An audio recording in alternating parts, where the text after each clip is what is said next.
This conference will now be recorded. कल जो हमने पढ़ा वो जस्ट इंट्रोडक्शन था और हमने बेसिक 2 टर्म्स पढ़ी।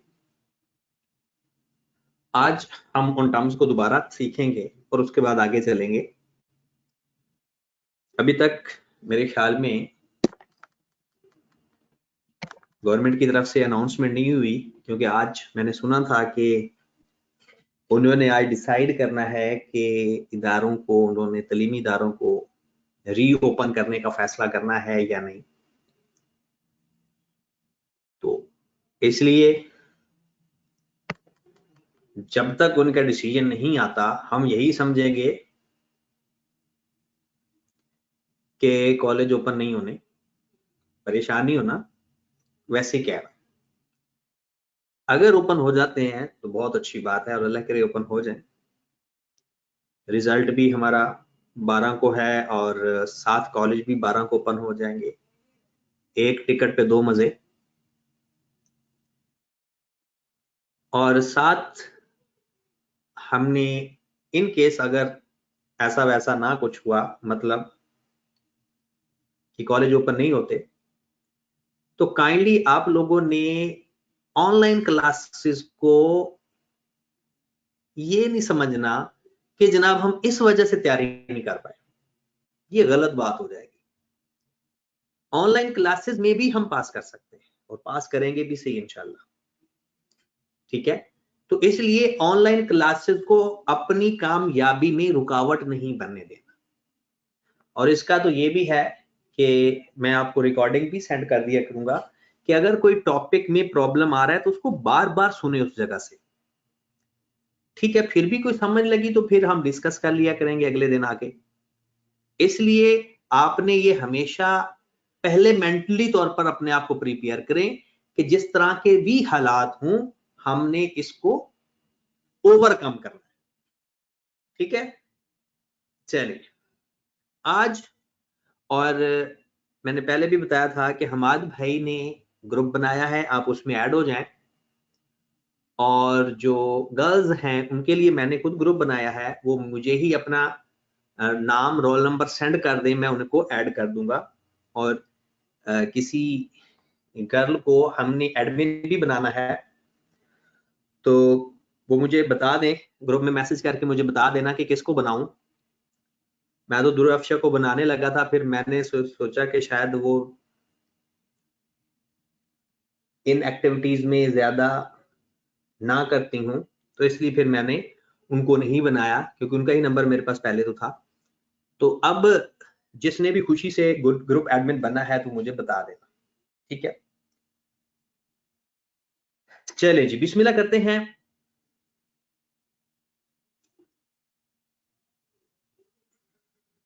हमाद भाई आप, हाँ मैं दोबारा एक दफा आपको नंबर शेयर कर देता हूं हमाद भाई का भी, ताकि जिसने ग्रुप में ऐड होना है वो हमाद भाई से राब्ता कर ले, या डायरेक्ट कोई लिंक वगैरह जो भी हिसाब किताब लगता है आप लोगों को बेहतर पता है। सर कर दिया सर, काफी बच्चों को कल मैंने ऐड कर दिया।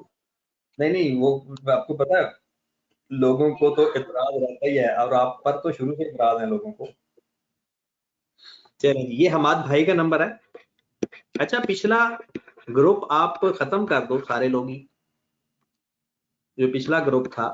ये हमाद भाई का नंबर लिख लें आप, जिसके पास नहीं है, 7643200। ये व्हाट्सएप ग्रुप का होगा, और 0333-789-0525। ठीक है, और जिस गर्ल ने एडमिन बनना है, मतलब जिसको इन चीजों की समझ आए, क्योंकि मुझे ज्यादा इतनी चीजों की समझ नहीं है इस मामले में, तो मुझे बता देगा, मैं उनको एडमिन बना दूंगा ताकि वो फिर खुद ही हैंडल कर लिया करेंगे। ठीक है, तो इसका हमें फायदा क्या होना है कि हमने आने वाले दिनों में कोई असाइनमेंट शेयर करनी हो, कोई इंफॉर्मेशन शेयर करनी हो एक दूसरे के साथ, हाँ, ये बस प्लीज ख्याल रखिएगा कि आप लोगों ने ना पढ़ाई की डिस्कशन दिल खोल के किया करें, इसके अलावा नहीं। इसके अलावा अगर आपने कोई डिस्कशन करनी है, उसके लिए आप अपना कोई ग्रुप बना लें अपने फ्रेंड सर्कल का, उसके अंदर डिस्कस किया करें। लेकिन इसमें आपने सिर्फ और सिर्फ अपनी पढ़ाई को डिस्कस करना है, बस हम अपनी स्टडी को डिस्कस किया करेंगे, ठीक है। चलिए जी, तो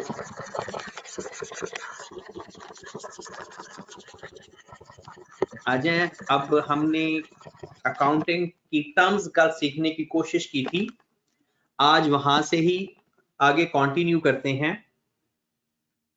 हमने कल सीखा कि कोई भी ऑर्गेनाइजेशन हो, कोई भी ऑर्गेनाइजेशन हो,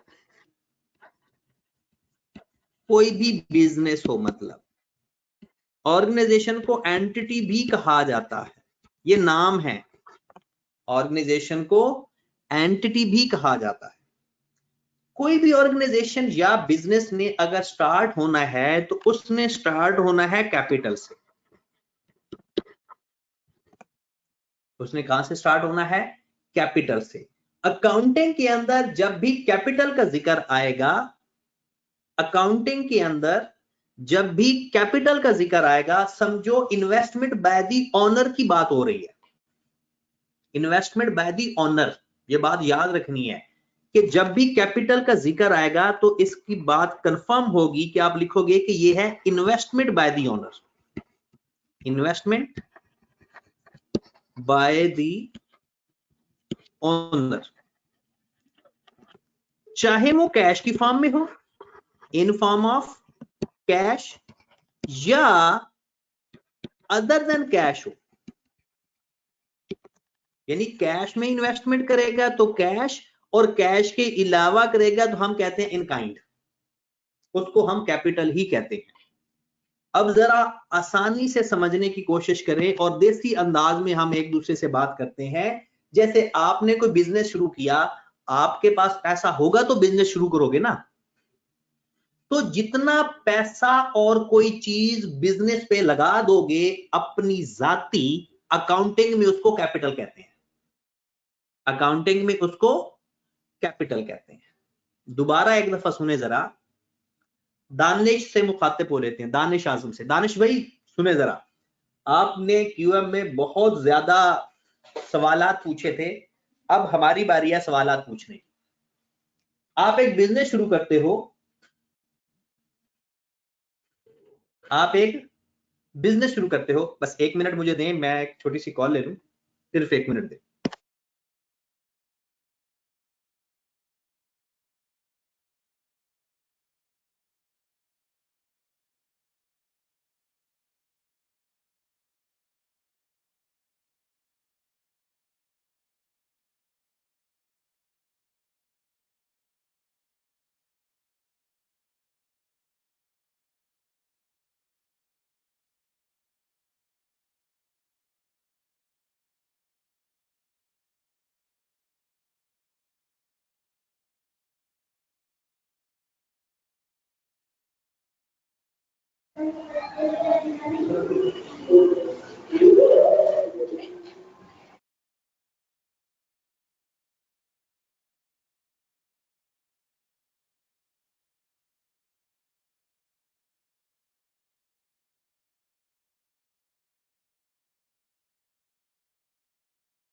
मेरे भाई, कैपिटल की बात हम कर रहे थे और दानिश आजम से मुखातिब थे। दानिश भाई, आपने एक बिजनेस शुरू किया। बिजनेस शुरू करने के लिए आपके पास आपने कुछ 2-1 लाख रुपए पैसे इकट्ठे किए और आपने कहा सोचा कि बिजनेस शुरू हो जाएगा 2 लाख से। बिल्कुल ठीक है, हो जाएगा। अब 2 लाख के साथ साथ आपने बिजनेस शुरू करना है। सपोज दैट आपने एक कॉफी शॉप बनानी है। अब आपके अपनी ही जाती एक जमीन थी जहां पर एक ऐसा सेटअप था कि आपको लगा कि वहां उस जगह पर बना लिया जाए। आपने उस जगह पर सेटअप बनाया। वो जो जमीन जिसको आपने कॉफी शॉप के लिए इस्तेमाल की, वो भी कैपिटल है। हाँ, अगर आपने जमीन रेंट पे ली, वो कैपिटल नहीं है। कैपिटल क्या होता है? उस ऑनर की जाती तमाम चीजें जो बिजनेस के अंदर इस्तेमाल होंगी उसको कैपिटल कहेंगे। इवन कि उसका काम करना भी किसी हद तक कैपिटल हम पढ़ेंगे, उसका अपना काम करना भी किसी हद तक कैपिटल पढ़ेंगे, वो आगे फ्यूचर की बातें हैं। ओके की बात मेरे भाई? तो कैपिटल क्या हुआ कि ऑनर की तरफ से बिजनेस में जो चीज लगा दी जाए उसे कैपिटल कहते हैं। अब्दुल सबूर भाई साहब का सवाल है कि क्या सर जो टाइम है वो भी कैपिटल होता है क्या? टाइम का मतलब होता है सैलरी। टाइम का मतलब क्या होता है? सैलरी। कि अगर एक ऑनर अपने बिजनेस में काम कर रहा है, कोई और करता तो उसको सैलरी देनी पड़ती, वो खुद काम कर रहा है तो जो उसको सैलरी मिलेगी वो भी उसका कैपिटल कहलाएगी। उसको वो जो पैसे मिलेंगे, मतलब उसको जो सैलरी डिसाइड होगी उसके लिए वो काम कर रहा होगा, वो भी कैपिटल कहलाएगा। इसलिए मैंने कहा कि वो फ्यूचर की बातें हैं। अभी हमने सिर्फ सादा सादा सी बात सीखनी है कि जनाब जो कुछ पैसे लगाएंगे बिजनेस के अंदर, पैसे या कोई और चीज, उसको हम क्या कहेंगे? कैपिटल। राइट? उसके बाद फिर हमने एक चीज पढ़ी, ड्राइंग्स। ये कल दो चीजें पढ़ी थी हमने, इसलिए दोबारा से शुरू कर रहा हूं। ऑनर बिजनेस में कुछ लगाए तो कैपिटल, बिजनेस से कुछ निकाले तो drawings. Anything withdraw from business by the owner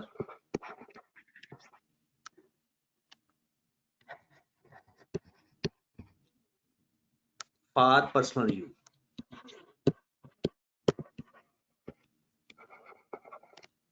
बड़ी अच्छी बात है कि स्टार्टिंग से भी ना क्वेश्चन आंसर शुरू हो गए हैं। बड़ी अच्छी बात है, कुछ लोग हैं एक्टिव, इसलिए क्वेश्चन आंसर करना अकाउंटिंग की शान है। डिस्कस करना, दिमाग में जो भी चीज है निकालो बाहर। अकाउंटिंग से रिलेटेड आपके दिमाग में कुछ भी आता है, हाँ उसमें 80% बोंगियां होंगी, लेकिन 20% काम की चीजें निकल आएंगी आपके दिमाग से भी। मान लो ये बात, माना कि आपको अपने दिमाग पर भी पूरा भरोसा है, लेकिन मान जाओ। एक शख्स ने सवाल एक बड़ा प्यारा पूछा है, सर सैलरी तो ड्राइंग्स होंगी, जो ऑनर की सैलरी है वो तो ड्राइंग्स होंगी। अब पहले मैं ड्राइंग सिखाता हूं, फिर मैं दोनों के साथ लिंक बनवाऊंगा। कोई भी चीज बिजनेस में से ऑनर निकालेगा अपने जाती इस्तेमाल के लिए या घर वालों के लिए, वो ड्राइंग्स कहलाता है। जैसा कि हमने कल एक मिसाल ली थी कि दानिश भाई का कपड़े का बिजनेस है, दानिश भाई का कपड़े का बिजनेस है, राइट? अब दानिश को घर वालों के लिए कपड़े चाहिए, वो अपनी ही दुकान से कपड़े निकाल के अपने घर वालों के लिए सिलवा लेता है, तो ये ड्राइंग्स है। दानिश भाई के बेटे की फीस पे करनी है, अभी बेटा होगा नहीं दानिश भाई, इंशाल्लाह फ्यूचर की बात हम कर रहे हैं आपके, कि उनको बच्चों की फीस की जरूरत है। उसने अपने कपड़े की दुकान से पैसे निकाले और अपने बेटे की फीस पे कर दी, ये भी ड्राइंग्स है। अब एक बहुत बड़ी बात करने लगा हूं, समझ लग जाए तो बहुत अच्छी बात है, ना समझ लगे तो कुछ दिनों फिर आपको वेट करना पड़ेगा, ये आगे टॉपिक आएगा। अगर एक ऑनर अपने ही बिजनेस में काम कर रहा है, वो जो काम कर रहा है वो उसका कैपिटल है। उसने एक सैलरी डिसाइड की कि मैं अपने काम करने के लिए 50,000 निकाला करूंगा बिजनेस में से। वो जो काम कर रहा है वो उसका कैपिटल के तौर पर आएगा। वो जो 50,000 का काम कर रहा है, 50,000 का कैपिटल है। अब अगली बात सुने, अगर वो 50,000 निकाल लेगा तो ड्राइंग्स बन जाएगा। काम करेगा तो कैपिटल, उस 50,000 में से जितना पैसा निकालेगा पर्सनल इस्तेमाल के लिए वो ड्राइंग्स बन जाएगी। मतलब काम करना उसका कैपिटल है और उसका जो रिवार्ड वो ले रहा है वो ड्राइंग्स के मीनिंग में आ जाता है। तो दोबारा बात सुने, कुछ भी बिजनेस के लिए ऑनर की तरफ से करना कैपिटल, और बिजनेस में से कुछ भी निकाल लेना ड्राइंग्स। ठीक है? अब ये दो बातें मुझे उम्मीद है कि आपको कुछ ना कुछ समझ लग गई होंगी और ये आगे चलती रहेंगी, इसलिए ये बातें वैसे ही फिंगर टिप्स पे आ जाती है। कैपिटल हुआ कि बिजनेसमैन ने कुछ पैसे लगाए या कोई चीज। जी मेरे भाई। सर कैपिटल उस टाइम तक रहेगा जब तक कि उसको सैलरी नहीं मिलती, अगर सैलरी मिल गई तो वो ड्राइंग बन जाएगा, कैपिटल नहीं रहेगा। बिल्कुल नहीं, असल में ना अगर वो सारे पैसे निकाले था वो सारी ड्राइंग्स हो जाएंगी, कुछ पैसे निकालता है, जितने पैसे निकालेगा वो ड्राइंग्स होगी। एक बात याद रखें आगे तो जाकर सर ना, यही ना बिल्कुल आप सही कह रहे मीन्स हो। के उसकी एक सैलरी डिसाइड होगी। अगर इसकी हम्म, सैलरी डिसाइड हो गया 50K, तो वो 50K किस का जॉब कर रहा है, जब तक वो 50K सैलरी नहीं मिल रही ओनर को, वो क्या है, कैपिटल है। लेकिन जब वो 50K सैलरी ले लेता है, तो वो क्या बन जाता है, ड्राइंग बन जाती है उसकी। बिल्कुल सही कह रहे हो, बिल्कुल सही कह रहे हो। आगे चलते हैं फिर। Yes sir, thanks. अब कैपिटल और ड्राइंग्स के दरमियान आपको लिंक पता चल गया, ये एक दूसरे के उलट होते हैं। कैपिटल बिजनेस के अंदर इन्वेस्टमेंट, और उस इन्वेस्टमेंट को अगर विदड्रॉ कर दिया जाए किसी भी फॉर्म में तो हम ड्राइंग्स कहते हैं, राइट। अब नेक्स्ट अगली एक बड़ी इंपॉर्टेंट बात हम पढ़ा करेंगे, इसके कई नाम है। एक इसको कहते हैं separate legal entity concept, separate legal entity concept, या इसको बोला जाता है business entity concept, business entity concept. Separate legal entity concept इसका मेन नाम है, सेपरेट लीगल एंटिटी कॉन्सेप्ट। अब सुने जरा इसका मतलब क्या है, ये कैपिटल और ड्राइंग्स हम क्यों करते हैं। हम कहते हैं यार उसका अपना बिजनेस है, जो मर्जी करता रहे, लेकिन कल को टैक्स भी लगने हैं ना। वो कहेगा जनाब जो बिजनेस के खर्चे हैं वो बिजनेस के खर्चे हैं, जो आपके खर्चे हैं वो बिजनेस में आपने रिकॉर्ड नहीं करने। मतलब आपकी कपड़े की दुकान है और कपड़े की दुकान का जो बिजली का बिल आएगा वो कहेगा ठीक है ये आप माइनस करके अपनी इनकम में से माइनस करके टैक्स दो। लेकिन अगर आपने घर का बिजली का बिल पे किया ना, वो एक्सपेंस आपने माइनस नहीं करना, वो बिजनेस का एक्सपेंस है ही नहीं। इसलिए वो क्या कहता है, सेपरेट लीगल, कहता है कानूनी तौर पर आपके तमाम मामलात आपके बिजनेस के तमाम मामलात से सेपरेट हैं, अलग हैं। मतलब ऑल इवेंट्स, इसकी डेफिनेशन लिख लो, all events and transactions, transaction होता है लेन देन, all events and transactions of a business, of a business are separate from its owner।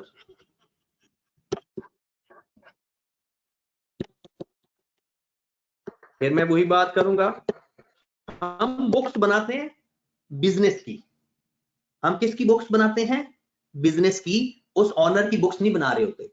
तो हमने अपने आप को बिजनेस ही समझना है। तो बिजनेस के तमाम मामलात, तमाम उसके खर्चे, तमाम उनकी इसकी इनकम, हर तरह की इनकम और हर तरह का एक्सपेंस जो बिजनेस का होगा वो सेपरेट होगा ऑनर से। अब इसकी मैं एग्जांपल देता हूं फिर से एक दफा, मैं वही रेंट, आपने अपनी बिजनेस बिल्डिंग का रेंट पे किया तो वो आपका खर्चा हो गया, वो आप अपनी बिजनेस की बुक्स में लिखोगे। और आपने अपने घर का रेंट दिया, वो लिखोगे जरूर, लेकिन बिजनेस की बुक्स में नहीं लिखोगे, उसको सेपरेट रखना है। अकाउंटिंग क्या कहती है कि ऑनर के जो जाती मामलात हैं, जाती लेन देन है, जाती इनकम प्रॉफिट है, कुछ और है, वो अलग रखेगा अपने बिजनेस की चीजों से। बिजनेस में पैसा कितना आ रहा है, बिजनेस में पैसा कितना जा रहा है, उसकी अलग बुक होगी, राइट। तो all events and transaction of a business are separate from its owner. ठीक होगी बात। अब 3 बातें सीखी, कैपिटल, ड्राइंग्स और सेपरेट लीगल एंटिटी कॉन्सेप्ट। अब आ जाओ जरा चीजें पर, अब बहुत सारी टर्म्स पढ़ने लगे, बहुत सारी टर्म्स पढ़ने लगे हैं आप। लो मेरे भाई, अब बात मैं करने लगा हूं परचेजेस की। अकाउंटिंग के अंदर परचेजेस क्या होता है, अकाउंटिंग के अंदर परचेजेस खरीदना होता जरूर है, लेकिन हर चीज को खरीदना परचेजेस नहीं होता। ये कल मैंने नाम लेकर टर्म्स सुननी है, नाम लेकर, कि जनाब हसन ने बताना है या दानिश ने बताना है या उमर ने बताना है या हमाद ने बताना है या जुहेब ने बताना है, नाम लेकर मैं सुनूंगा, इसलिए अपनी अपनी तैयारी और अपना माइक साफ करके आना कल, ठीक है। परचेजेस क्या चीज होती है पहले सीखें जरा, ये एक टर्म है। हमने दानिश का बिजनेस शुरू किया हुआ है कपड़े का, ऐसा है ना, और दानिश के ही बिजनेस के अकाउंट्स हमने बनाने हैं सपोज। अब जो परचेजेस हैं, परचेजेस का लफ्जी मतलब खरीदना है, ये हम सबको पता है, लेकिन अकाउंटिंग के अंदर सारी परचेजेस कवर नहीं होती है इसके अंदर। अब इससे ज्यादा आपको ना मैं एक ऐसी टेक्निक बताने लगा हूं जिससे आपको ये थोड़ा जल्दी समझ लग जाएगा। परचेजेस एक बुक है, परचेजेस एक बुक नहीं रजिस्टर है, परचेजेस का एक रजिस्टर है, उसके अंदर आपने कुछ चीजें रिकॉर्ड करनी है। अब वो कहता है कि दानिश भाई अगर अपना कपड़ा खरीदेगा, दानिश भाई जिसका बिजनेस है उसको खरीदेगा तो परचेज के रजिस्टर में लिख देगा, मतलब जिसको वो फॉर रीसेल पर्पस के लिए खरीद रहा है, रीसेल नहीं सेल डायरेक्ट लिखो, ऐसी चीज जिसको वो बेचने के लिए खरीद रहा है, जिसका उसका बिजनेस है, उसको खरीदेगा तो परचेज। इसके अलावा जिस चीज को मर्जी खरीदेगा इस परचेज के रजिस्टर में नहीं लिखेगा। दोबारा सुनिए, हाँ जी, सपोज दैट एक बंदे का मोटरसाइकिल्स या बाइक्स जिसे आप कहते हो उसका शोरूम है, वो बाइक्स खरीदेगा तो परचेज कहलाएगा। किस रजिस्टर में लिखा जाएगा? परचेज के रजिस्टर में, क्योंकि वो बाइक खरीद ही इस नियत से रहा है कि उसने उसको बेचना है। बाइक बेचना खरीदना उसका बिजनेस है। अब एक और बंदा है, वो बाइक खरीदता है अपने इस्तेमाल के लिए, उसने उसको बेचने के लिए नहीं खरीद रहा, तो वो परचेज रजिस्टर में नहीं आएगा। परचेज के रजिस्टर में वो चीज रिकॉर्ड होगी कि वो खरीद जिसको आपने बेचने के पर्पस के लिए खरीदा, वो परचेज कहलाएगा। अब एक बंदे का आइसक्रीम का बिजनेस है तो आइसक्रीम खरीदेगा तो परचेज। एक बंदे का गाड़ियों का बिजनेस है, वो गाड़ियां खरीदेगा तो परचेज। एक बंदे का फर्नीचर का बिजनेस है, वो फर्नीचर खरीदेगा तो परचेज। फर्नीचर के अलावा जो कुछ मर्जी खरीदे परचेज के रजिस्टर में नहीं आएगा, परचेज के रजिस्टर में। और दूसरे लफ्जों में जिस चीज का हमारा बिजनेस होता है, कपड़े का है, जूतों का है, फर्नीचर का है, गाड़ियों का है, स्टेशनरी का है, जिस चीज का हमारा बिजनेस है उसको खरीदना परचेज कहलाता है और वो परचेज के रजिस्टर में रिकॉर्ड हो जाता है। आप कहते हो, अब एग्जांपल के तौर पर सपोज दानिश को ही पकड़ते हैं, आज का दिन दानिश के नाम, कि दानिश ने कपड़ा खरीदा, परचेज रजिस्टर में लिख दिया। दानिश का बिजनेस कपड़े का ही है, उसने फर्नीचर भी खरीदा दुकान पे रखने के लिए, ये परचेज के रजिस्टर में नहीं लिखा जाएगा। क्या दानिश ने फर्नीचर बेचने के लिए खरीदा है या इस्तेमाल के लिए खरीदा है? ऑब्वियसली इस्तेमाल के लिए खरीदा है। दानिश ने एसी लगवाया, खरीदा है, लेकिन परचेज रजिस्टर में नहीं आएगा अकाउंटिंग में। जब भी दानिश कपड़ा खरीदेगा वो परचेज रजिस्टर में आएगा। जब भी कपड़ा खरीदा जाएगा, और अगर एक बंदा है, दूसरे बंदे को हम लेते हैं, अब्दुल्ला को पकड़ लेते हैं, अब्दुल्ला भाई का फर्नीचर का बिजनेस है। अब अब्दुल्ला फर्नीचर खरीदेगा तो परचेज के रजिस्टर में लिखा जाएगा, उसकी वजह क्योंकि उसने बेचने के लिए खरीदा। तो अब आपको थोड़ी बहुत समझ लग गई होगी, फिर आगे ये क्लियर समझ लग जानी है। एनीथिंग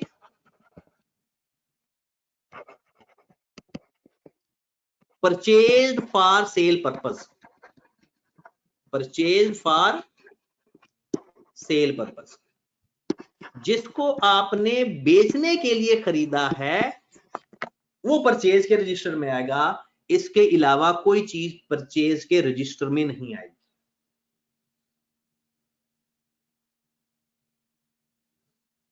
एक शख्स की क्यूरी है, वो आप सुन लें पहले। हाँ जी, वैसे कुछ लोग शायद थोड़ी बहुत अकाउंटिंग जानते हैं, तो वो बड़े अच्छे अच्छे सवाल बता रहे हैं। लेकिन मेरे भाई थोड़ा सा आप लोगों को मैं वेट करवाऊंगा, क्योंकि बहुत सारे लोग ऐसे भी हैं जो पहली दफा पढ़ रहे हैं अकाउंटिंग, इसलिए हमने उनको भी साथ लेकर चलना है। ठीक है, तो इसलिए माजरत, कुछ दिनों आपको बोर होना पड़ेगा। ठीक है, चले जी। शाहजेब का सवाल है कि अगर फर्नीचर के लिए खरीदे और पर बिजनेस कपड़े का हो। अच्छा, शाहजेब भाई कह रहे हैं कि अगर वो फर्नीचर खरीदता है बेचने के लिए बट उसका बिजनेस कपड़े का हो। मेरे भाई वो क्यों खरीदेगा बेचने के लिए फिर? क्योंकि जब उसका कपड़े का बिजनेस है तो कपड़े का बिजनेस करेगा। हाँ, अगर वो फर्नीचर भी बेचने के लिए खरीद रहा है तो उसका एक और बिजनेस हो गया फर्नीचर का, फिर ये स्टॉक बन जाएगा, फिर उसका एक बिजनेस और हो जाएगा, और उस बिजनेस के रिकॉर्ड अलग हो जाएंगे, उस बिजनेस के रिकॉर्ड अलग हो जाएंगे, उसके खाते अलग रखे जाएंगे। ठीक है, असद भाई का एक सवाल है। असद कहता है कि सर बिजनेस से निकाल के बिजनेस में ही यूटिलाइज करने का क्या होगा? असद भाई, बिजनेस से पैसे बिजनेस पर लगाएंगे तो वो उसकी ट्रांजैक्शन बिजनेस की ही कहलाएंगी, वो हम आगे जाकर पढ़ेंगे। हमाद आजम का सवाल है, सर अगर कोई चीज खरीदी है बिजनेस के लिए और उसमें से अपनी जरूरत के लिए भी ले ले तो वो क्या होगा? अगर बिजनेस के पैसों से कोई चीज खरीदी है, बिजनेस के पैसों से, और वो आपने उसमें से जाती इस्तेमाल किया तो वो ड्राइंग्स होंगी, वो जाती होगा, वो फिर ड्राइंग्स होंगी। ठीक होगी बात? चले जनाब, अब जुहेब का सवाल है कि सर अगर वो बेचने के लिए खरीद रहा है तो फिर वो परचेज है। बिल्कुल सही कह रहे हो, फिर वो परचेज ही है, क्योंकि जब कोई सेल पर्पस के लिए खरीदा जाता है वो परचेज। अस्सलाम वालेकुम। अस्सलाम वालेकुम।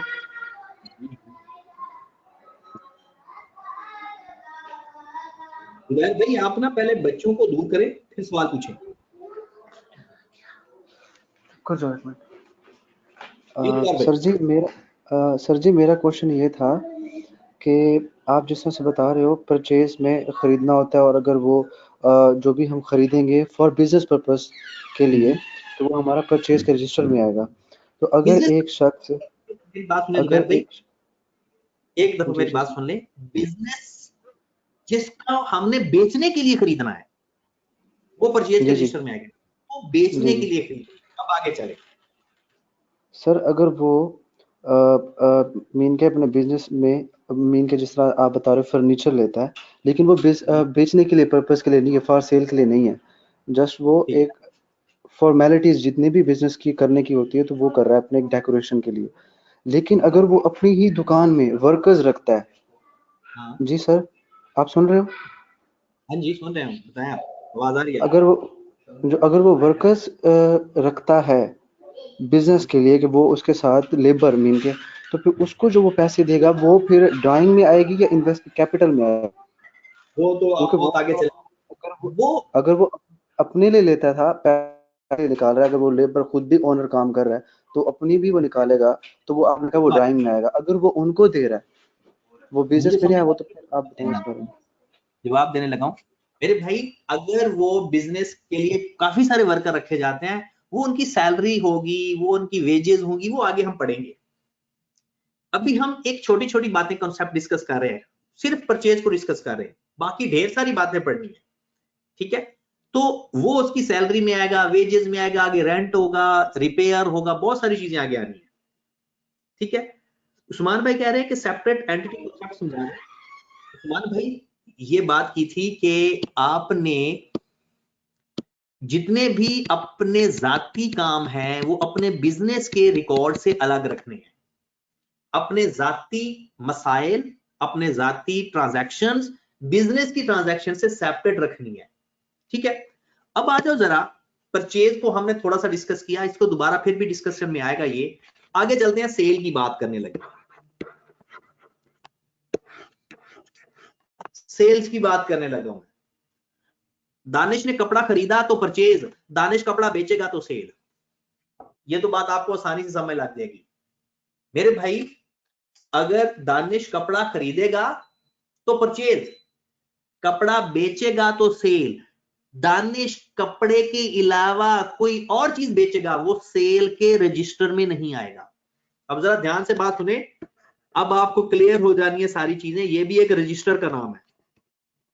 अब दानिश भाई ने कपड़ा खरीदा, उसने परचेज रजिस्टर में लिख दिया। अब वो कपड़ा बेच रहा है, जैसे जैसे बेच रहा है वो किस में लिख रहा है? सेल के रजिस्टर में। अब बात ध्यान से सुनने वाली है। दानिश ने, उसका एसी पुराना हो गया दुकान का ही, उसने वो भी बेच लिया। क्या दानिश का एसी बेचना बिजनेस है? नहीं, उसका तो कपड़े का बिजनेस है। वो एसी तो सिर्फ इसलिए बेच रहा है क्योंकि वो पुराना हो गया, वो नया एसी लगवाना चाह रहा है, तो ये सेल के रजिस्टर में नहीं आएगा। एसी का बेचना सेल के रजिस्टर में नहीं आएगा। वो फर्नीचर रिप्लेस कर रहा है, पुराना फर्नीचर बेच रहा है, वो भी सेल के रजिस्टर में नहीं आएगा। तो सेल के रजिस्टर में क्या आएगा? जब वो कपड़ा बेचेगा। अब्दुल्ला का बिजनेस है फर्नीचर का। अब्दुल्ला का कौन सा फर्नीचर है, सॉरी कौन सा बिजनेस है? फर्नीचर का। अब अब्दुल्ला ने जब फर्नीचर खरीदा तो परचेज के रजिस्टर में लिखेगा, और जब बेचेगा तो सेल के रजिस्टर में लिखेगा। दानिश कपड़ा खरीदेगा तो परचेज के रजिस्टर में, कपड़ा बेचेगा तो सेल के रजिस्टर में। लेकिन दानिश फर्नीचर खरीदेगा तो वो ना परचेज में लिखेगा, और अगर बेचेगा इन केस ना वो सेल में लिखेगा। तो अब आपको सेल की डेफिनेशन समझ लग गई होगी कि जो चीज आपने परचेज रजिस्टर में लिखी हुई है, जो चीज आपने परचेज के रजिस्टर में लिखी हुई है, सिर्फ वही चीज सेल के रजिस्टर में आएगी जब उसको बेचोगे। डन? तो सेल की बात आपको आसानी से समझ लग गई होगी क्योंकि हम परचेज पर डिस्कशन कर चुके हैं। अब जनाब आखिरी बात करने लगा हूं इससे रिलेटेड, तो पिछली सारी बातें कंप्लीट हो जाएंगी। लो जनाब जी। सर जी जैसे कि आपने कहा कि एक बंदे का कपड़े का बिजनेस है, ठीक है, तो लेकिन उसने अपने कपड़े की शॉप में फर्नीचर रखने के लिए फर्नीचर परचेज किया, तो वो तो उसकी परचेजेस में नहीं आएगा, तो वो नहीं आएगा। किस रजिस्टर में वो फिर काउंट होगा? वो आगे रजिस्टर पढ़ेंगे, वो उसका भी ठीक है, रजिस्टर, ओके वो उसका अपना ओके रजिस्टर ओके होगा। सर, ठीक है, वो आगे ओके जाकर पढ़ेंगे। हम सिर्फ सेल और परचेज को डिस्कस कर रहे हैं, राइट? आगे चलते हैं, बिस्मिल्लाह करते हैं। स्टॉक किसे कहते हैं? एक भाई बड़ी देर से एक अच्छी बात कर रहे थे, हमजा सलीम, अब उसकी बात पे आ जाते हैं। स्टॉक कहते किसे हैं? जिस चीज का बिजनेस है उसी को ही स्टॉक कहते हैं। जिस चीज का आपका बिजनेस है ना, उसको स्टॉक कहते हैं। स्टॉक का एक और नाम भी होता है, इन्वेंट्री। स्टॉक को इन्वेंट्री भी कहा जाता है, स्टॉक को इन्वेंट्री भी कहा जाता है। वैसे इसको मर्चेंडाइज भी कहा जाता है पुराने वक्तों में। और आपको याद होगा, अक्सर आपने वर्ड सुना होगा किराना मर्चेंट। वो जो मर्चेंट है ना, चीजों को कहते हैं, या इसको आप गुड्स भी कहते हो, लेकिन मेन इसके दो ही नाम है, स्टॉक और इन्वेंट्री। जिस चीज का हमारा बिजनेस होता है, जिस बिजनेस के नाम से हम पहचाने जाते हैं, दानिश भाई कपड़े वाला, अब्दुल्ला फर्नीचर वाला, और अगर कोई फकी बेचता है, फकी किसने बेचनी है वैसे? चले बाद में फकी बिचवाएंगे जब फिजिकल क्लासेस होंगी, तो हम कहेंगे फकी वाला। मतलब जिस चीज का हमारा बिजनेस होता है हम उसको स्टॉक कहते हैं। दानिश का स्टॉक कपड़ा, अब्दुल्ला का स्टॉक फर्नीचर। तो जनाब स्टॉक क्या हुआ?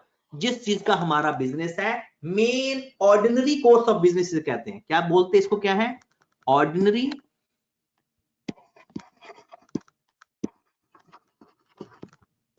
Course of business.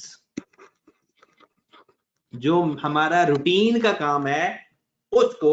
अब स्टॉक अगर खरीदोगे तो परचेज के रजिस्टर में, और अगर स्टॉक बेचोगे तो सेल के रजिस्टर में। स्टॉक का खरीदना परचेज के रजिस्टर में, स्टॉक का बेचना सेल के रजिस्टर में। और स्टॉक होता क्या है? स्टॉक बजाते खुद क्या होता है? जिस चीज का किसी का बिजनेस है। और ये पूरा एक स्टैंडर्ड है हमारे सिलेबस में, स्टॉक के ऊपर पूरा एक चैप्टर है। इस स्टॉक की डेफिनेशन है, स्टॉक को रिकॉर्ड कैसे करना है, खरीदना है तो क्या करना है, बेचना है तो क्या करना है, जो खरीदते वक्त इसके ऊपर किराया लग जाता है, डैमेज हो जाए तो क्या करना है, पूरा एक स्टैंडर्ड है, इंटरनेशनल अकाउंटिंग स्टैंडर्ड है इसके ऊपर। ओके होगी बात जनाब, स्टॉक से रिलेटेड बात समझ लग गई। अब स्टॉक को बारे में दोबारा एक दफा यहां पर हम लिख लेते हैं साफ सुथरा सा। स्टॉक क्या चीज है? जिस चीज का बिजनेस है वो स्टॉक है। अब इस स्टॉक के खरीदने को परचेज, और अगर आप स्टॉक के अलावा कोई भी चीज खरीदेंगे तो वो परचेज के रजिस्टर में नहीं आएगा, और इसके बेचने को सेल। ओके होगी बात। अब अगली बात आती है, अगली बात आ गई, यानी जैसे गानिया ने बड़ी प्यारी बात की कि स्टॉक की अगर डेफिनेशन लिखते हैं तो हम ये कह सकते हैं subject matter of the business. जिस चीज का बिजनेस है, subject matter of the business, जिस चीज का बिजनेस है उस बिजनेस का, उसको कहते हैं subject matter of the business. अब जरा एक बात और ध्यान से सुन लें, एक वर्ड आएगा परचेज रिटर्न, ये आपको पता होगा, और एक वर्ड आएगा सेल रिटर्न। ये तो चीज आपको सही समझ लग जाएगी, मैंने कुछ और बताना है। परचेज रिटर्न का क्या मतलब है? हमने चीज खरीदी, हमें पसंद नहीं आई या कोई फॉल्ट निकल आया तो हमने चीज वापस कर दी, दैट इज परचेज रिटर्न। हमने एक चीज बेची, हमारे कस्टमर को पसंद नहीं आई, उसने हमें वापस कर दी, तो सेल्स रिटर्न। परचेज की हुई चीज वापस करना परचेज रिटर्न, सेल की हुई चीज वापस आ जाना सेल रिटर्न। परचेज रिटर्न का दूसरा नाम इंपॉर्टेंट है, इसको हम कहते हैं रिटर्न आउटवर्ड। रिटर्न आउटवर्ड, ये नाम इंपॉर्टेंट है। और सेल रिटर्न का दूसरा नाम होता है रिटर्न इनवर्ड।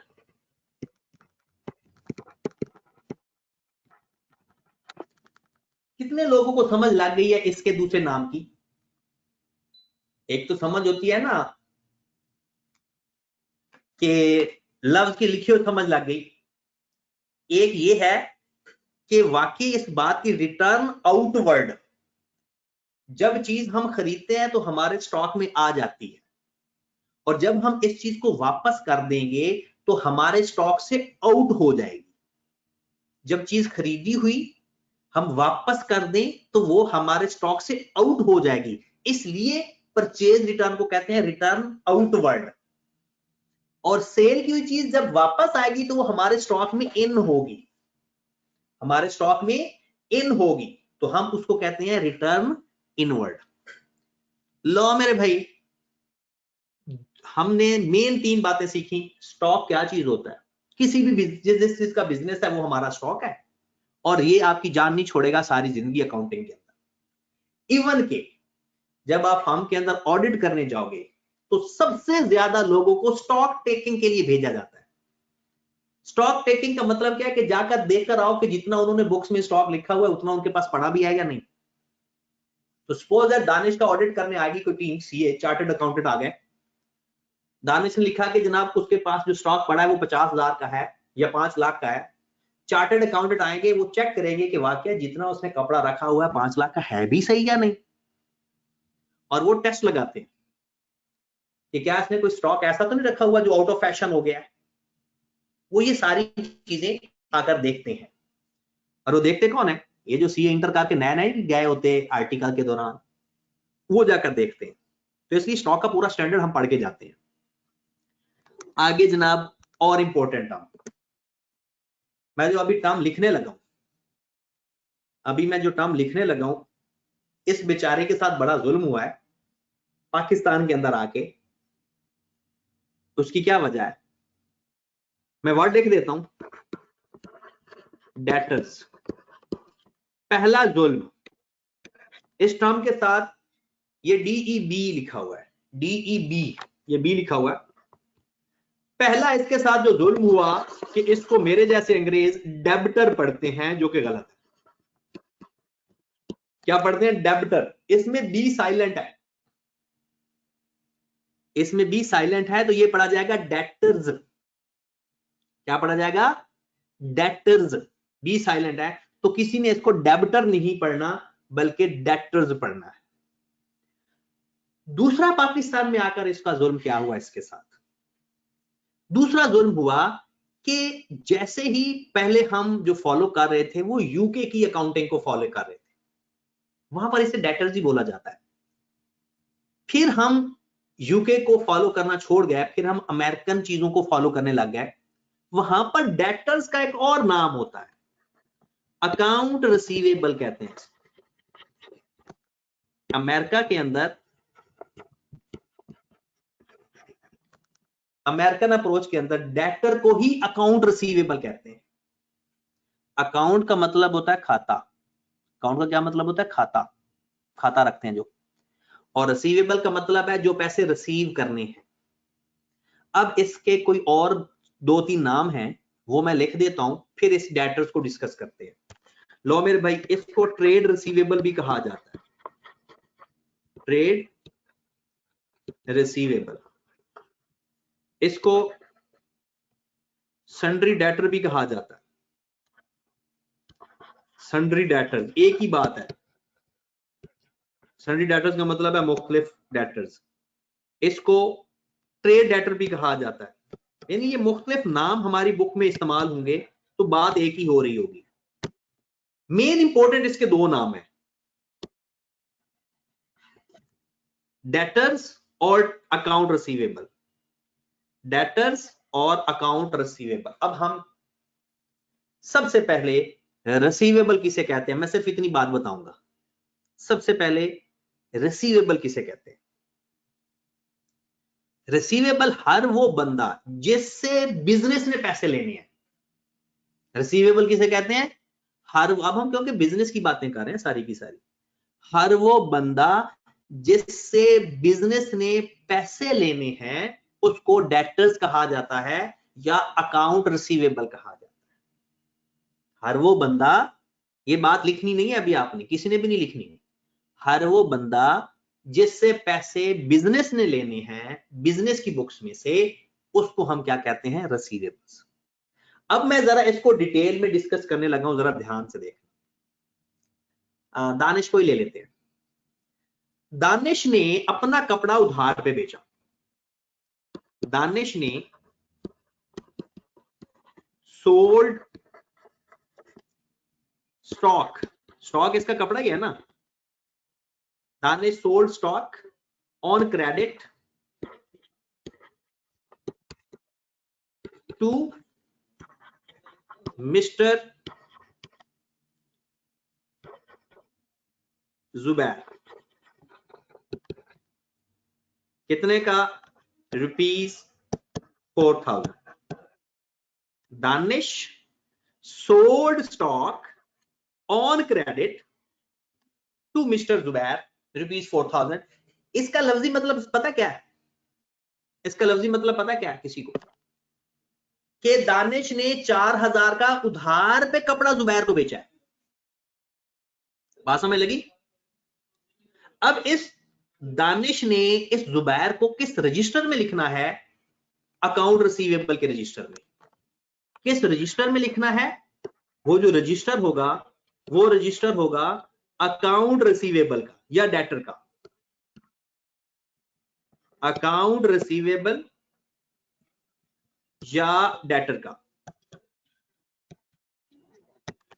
अकाउंट रिसीवेबल या डेटर के रजिस्टर में लिख देगा कि 4,000 मैंने जुबैर से लेना है। रिसीवेबल लफ्जी मतलब सुने जरा, रिसीवेबल।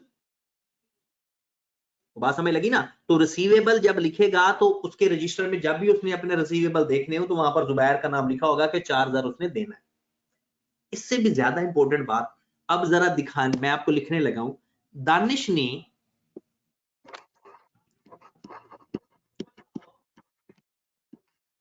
हमाद को 1,000 रुपए उधार पे दिया।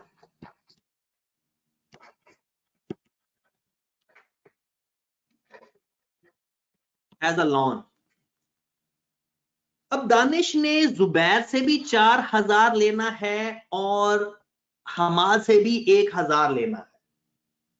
अब क्या दोनों को सेम रजिस्टर में लिखेगा या दोनों को अलग अलग रजिस्टर में लिखेगा? बात ये हो रही है।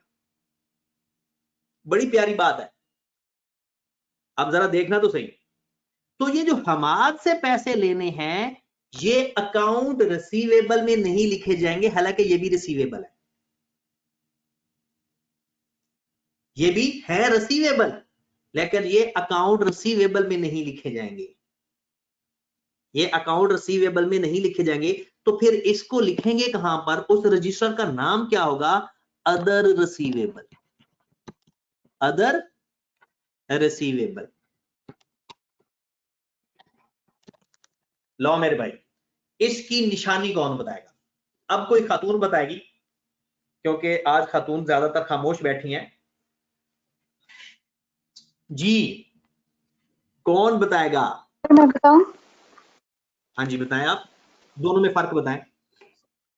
सर पहला वाला जो है केस, उसके अंदर तो उसने स्टॉक सोल्ड किया ना, स्टॉक, ठीक है, लेकिन इस केस में लोन दिया उसने।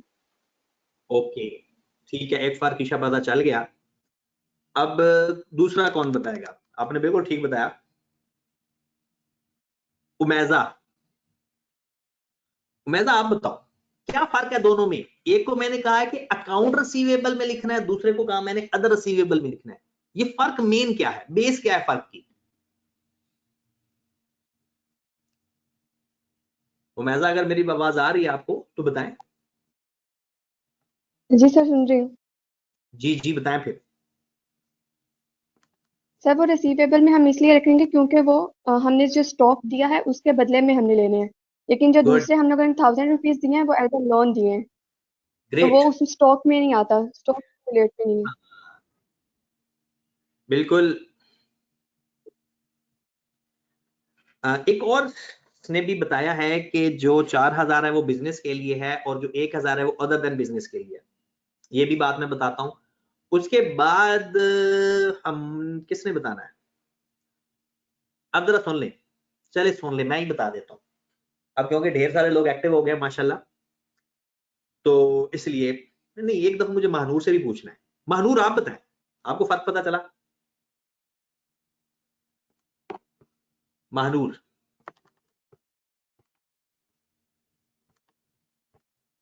अगर मेरी आवाज आ रही है? चले, चल गया। पता चल गया तो दूरे अफशां को पता चला? दूरे अफशां को पता चला? जी सर समझ आ गई है। मैं सिर्फ ये जानना चाह रहा था कि आप सो तो नहीं गए। चले अब जरा मैं बताने भी लगा हूं, जरा ध्यान से अब सुनना है। जो एक शख्स ने अभी जवाब दिया कि बिजनेस, ये दोनों बिजनेस के लिए हैं, ये दोनों बिजनेस के।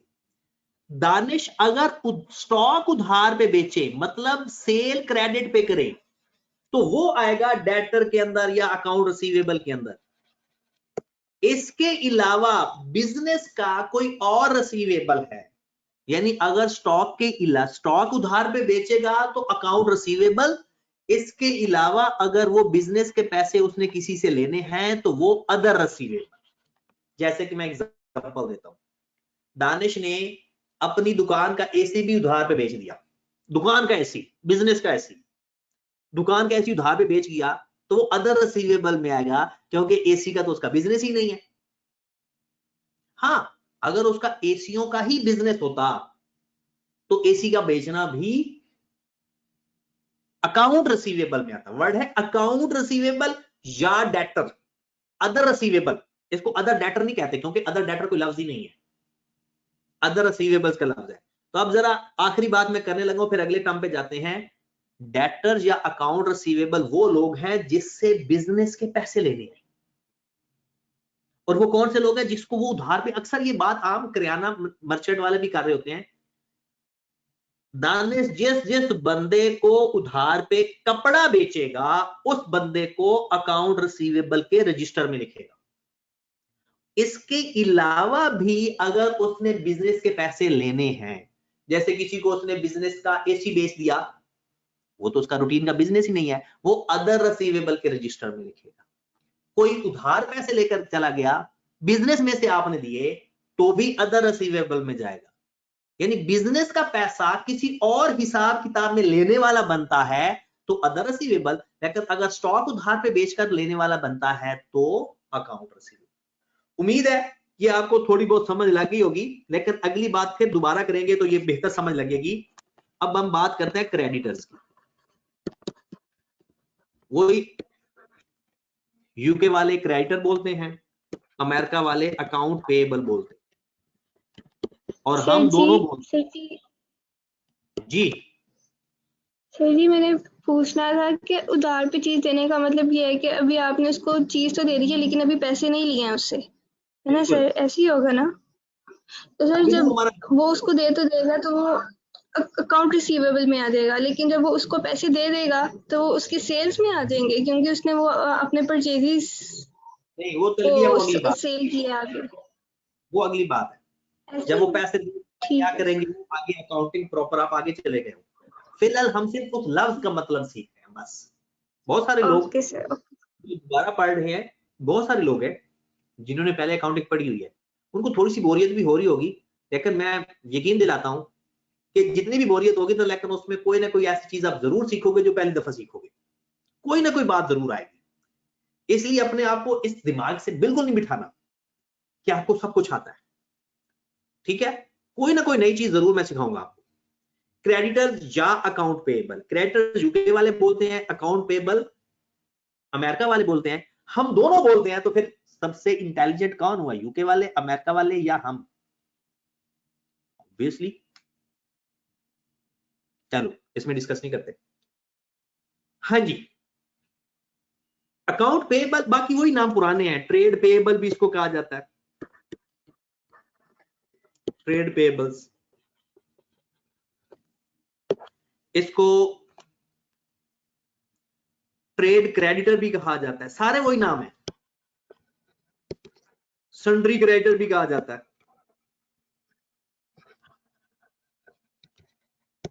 अब बात वही आ गई, दानिश को पकड़ा हुआ है आज हमने, दानिश को नहीं आराम करने देना। दानिश ने कपड़ा उधार पे खरीदा, दानिश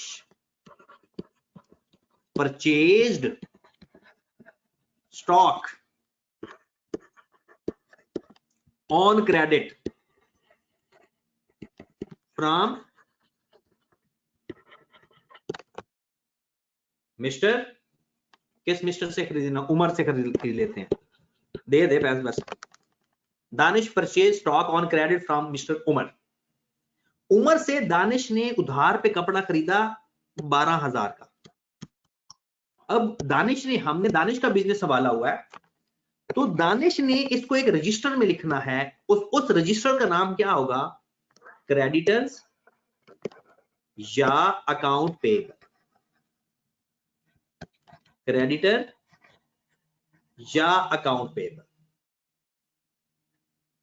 अब इसके अलावा दानिश ने एसीबी या फर्नीचर भी दुकान के लिए उधार पे खरीदा, दानिश ने परचेज किया फर्नीचर, उसका बिजनेस नहीं है फर्नीचर का, ऑन क्रेडिट, उधार पे फ्रॉम, आपको पता फर्नीचर का बिजनेस किसका है, अब्दुल्ला भाई का।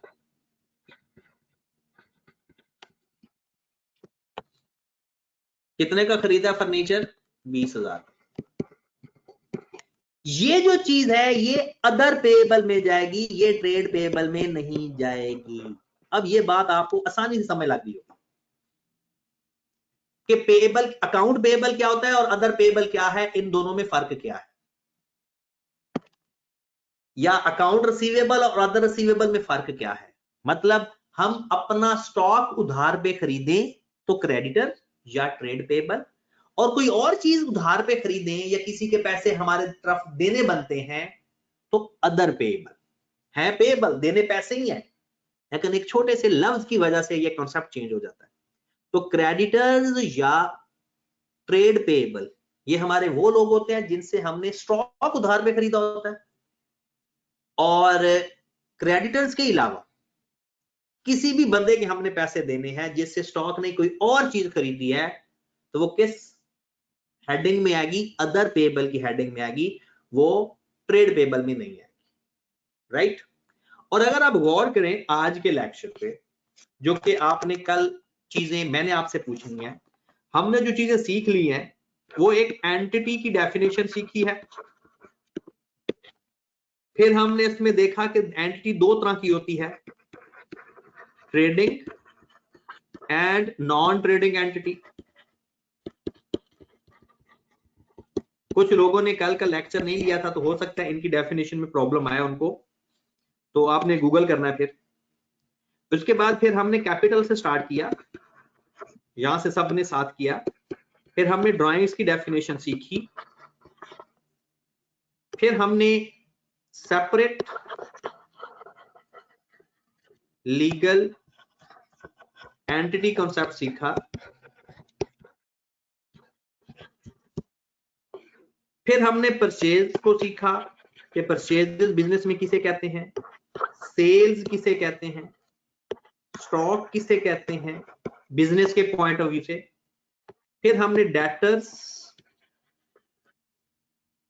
या अकाउंट रिसीवेबल को सीखा, किसके साथ फर्क, अदर रिसीवेबल के साथ फर्क देखा। फिर हमने अकाउंट पेएबल का अदर पेएबल के साथ फर्क सीखा। ये चीजें आज हमने सीखी हैं और कल हमने मजीद कुछ बातें सीखनी हैं। तो इंशाल्लाह मेरी कोशिश यही है कि जब तक, यानी इस हफ्ते में आपके रिजल्ट से पहले पहले हमने लफ्जों के मतलब सीख लेने हैं, और जैसे ही आपका रिजल्ट आएगा फिर हम अकाउंटिंग स्टार्ट कर दें। हमाद आजम कहते हैं कि रिटर्न आउटवर्ड और इनवर्ड का बता दें। तो देखें, परचेज रिटर्न को रिटर्न आउटवर्ड कहते हैं, मतलब कि जो हमने चीज खरीदी तो परचेज, वापस कर दी तो परचेज रिटर्न या रिटर्न आउटवर्ड, मतलब जो चीज खरीदी हुई वापस कर दें वो हमारे स्टॉक से आउट हो रही होती है। और अगर कोई चीज सेल कर दें और वो वापस आ जाए तो सेल रिटर्न, और उसको रिटर्न इनवर्ड कहते हैं। इनवर्ड कहने का मतलब ये है कि वो हमारे स्टॉक में वापस आ जाती है। एक स्टूडेंट ने पूछा है कि सर स्टॉक के बारे में बता दें। हर वो चीज जिसका आपका बिजनेस है, जिसको आप सेल परचेज करते हो, यानी खरीदते हो बेच देते हो, खरीदते हो बेच देते हो, या बनाकर चाहे बेच देते हो, जो चीज आप रूटीन में सेल करते हो ना, वो स्टॉक कहलाता है। यानी किसी का बिजनेस अगर बिरयानी बनाकर बेचना है तो बिरयानी उसका स्टॉक है। कोई कपड़ा बेच रहा है, कपड़ा उसका स्टॉक है। कोई फ्रूट बेच रहा है, फ्रूट उसका स्टॉक है। तो जिस चीज का किसी का बिजनेस है वो उसका स्टॉक है, राइट। तो इंशाल्लाह कल हम मिलेंगे और इन चीजों को दोबारा सीखेंगे इंशाल्लाह। ठीक है, अपना ख्याल रखिएगा और अपने माँ बाप की आजकल खिदमत बहुत किया करें, क्योंकि रिजल्ट आने वाला है और माँ बाप की दुआएं कभी रद्द नहीं होती, इसलिए ढेर सारी खिदमत किया करें दिल लगा के। ठीक है मेरे भाई, ओके जी, अल्लाह हाफिज।